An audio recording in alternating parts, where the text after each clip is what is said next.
રાજકોટ મહાનગરપાલિકાની જનરલ બોર્ડમાં હોબાળો। રાજકોટ મહાનગરપાલિકાની જનરલ બોર્ડમાં કોર્પોરેટરોને પોલીસ દ્વારા ચેક કરાતા કોંગ્રેસ દ્વારા હોબાળો।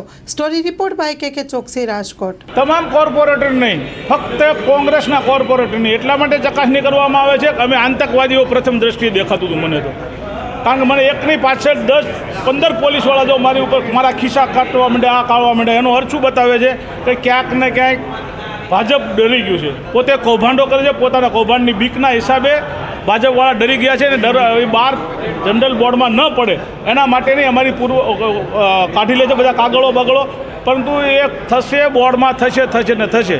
ભાજપવાળા જે થાય એ કરે, ગમે એટલા ચેકિંગ કરે, બોર્ડમાં ઓલરેડી અમારો બોલવાનો અધિકાર તો ભાજપવાળા છીનવી શકશે નહીં।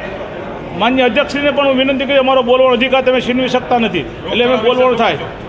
રોગશાળામાં અનેક લોકોના મૃત્યુ જે છુપાવવામાં આવે છે, ફક્ત બે, એક કોર્પોરેશનના કર્મચારી છે અને એક અખબારના એક સભ્ય છે, એના પરિવારના સભ્યના જો આવું અવસાન થાય તો એ તો એના ભાજપના કે એના આકાથી કોઈથી રોકી ન શકાય, એ લોકો તો બોલવાના છે। એટલે તમે જે બોલી શકો છો એ લોકોનું બહાર પાડ્યું છે, હકીકતમાં જે નથી બોલ્યા એ લોકોના કેટલા મૃત્યુ થયા એ આંકડા હકીકતમાં ખોટા બતાવી રહ્યા છે। તમારી દ્રષ્ટિએ એવું એક કૌભાંડ હશે કે જેનાથી ભાજપ તમારાથી ડરે છે?